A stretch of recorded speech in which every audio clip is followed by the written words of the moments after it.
Hi, Mariana. First of all, thank you for your message. What great questions. I have them here, by the way. And yes, I have shadowed some amazing directors.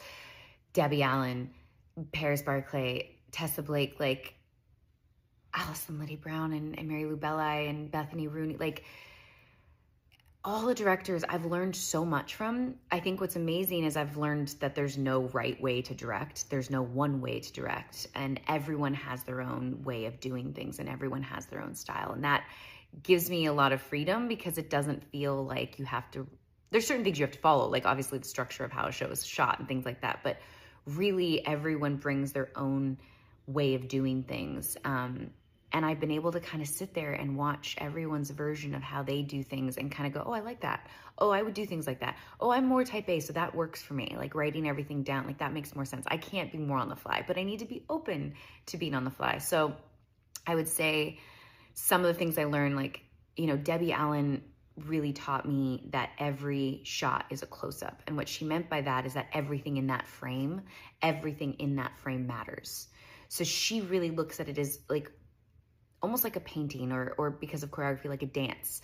So people moving in and out of that shot, like, yes, of course, the people saying the lines are important and we know that and we're lighting them and framing and a whole thing. But really, she looks at it as the whole picture of what is actually happening because she really values that everything that happens on screen, everything that happens in that frame is telling the story. So what story are you telling? And it was really amazing to watch her do that because she didn't just direct the actors.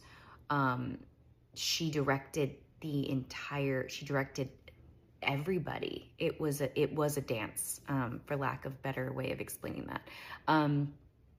Paris, I learned like the basics, the books to read, the things to do. He's been doing it for so long and he's such a vet that like sitting back and just learning everything and kind of taking in his years of experience and how he's able to kind of get performances out of people and the battles he's willing to fight and the battles he isn't.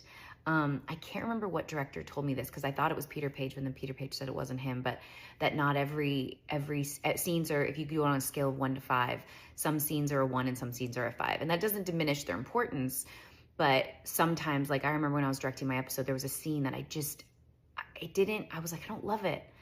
You're not going to love every scene, especially in television, because you've got to move fast. But the truth is there's editing and things like that, and sometimes it's just not clicking. You have to let it go, unless it's one of those scenes. It's a 5. It's a scene that is going to resonate with people. It's Maya's breakdown. It's getting 5150. It's a scene that matters, that you have to give it its time, because sometimes if you linger on scenes that are too much, that are more like those 1s or 2s, you're going to end up sacrificing the time for those scenes that are 5. So I learned that from somebody, but I can't remember. Tom Verica taught me how to just be the most casual, laid-back person who's confident in what they're doing, that moves on, that the crew loves. Kevin McKidd taught me as an actor how to direct yourself, because that was the first time I actually shadowed a actor-director. And I really wanted to before I directed my own episode. Mary Lou Belli and Bethany Rooney and Alison Liddy Brown really taught me the basics again as well. They've written books on it, so they were very much, they're able to be teachers, I guess is the best way to put it. And Tessa Blake sat me down and broke down a script with me from a director's standpoint. What are your A, B, C, D storylines? How do you need to get there? She very much is someone who makes sure that the emotional arc is intact when she's directing. And then Demaine Davis taught me like what is the purpose of this episode, was kind of her thing. She's like, if there was one thing that you could say what this episode's about, which is a really cool exercise, she was like, what? And I was like, well, what do you mean? And she's like, well, this episode to me is about doors. People are going in and out of doors. It is a metaphorical thing. They're coming into situations and leaving situations. You're having a lot of this separation of people and place and things. And how do we incorporate that? And hers, weirdly enough, kind of ends up, because she's kind of like, it's about doors. You kind of end up having this metaphorical theme that happens kind of like a dance, like Debbie Allen does as well. So it's interesting. I've learned so much from so many, and I can't wait to learn more and more and more. I also shadowed Bill Purple, and I'm going to shadow more directors. So I soak it up. I'm like a sponge. That was a very long answer. I'm sorry.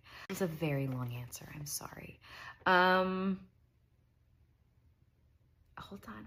If you could talk with Maya Years after we leave her in season 7 in the world with Karina and her family, what would you say or ask her? Oh man. I think I would just ask her, like, you know, is she happy? You know, was it, you know, not was it worth it, but are you happy? Like, and I think she would say yes. I think I just would want to check in with her. I think that's what I'd want. I want to check in with her and probably like seek some advice of like, how did you get there? Because I do think Maya was really on that journey evolving as a person. It was going to take a long time to get there, and I'm sure she was going to mess up a bunch more times past season 7. But at the end of the day, it's like, what did you learn about yourself? And how did you do it? And are you happy? So yeah, that's what I'd ask.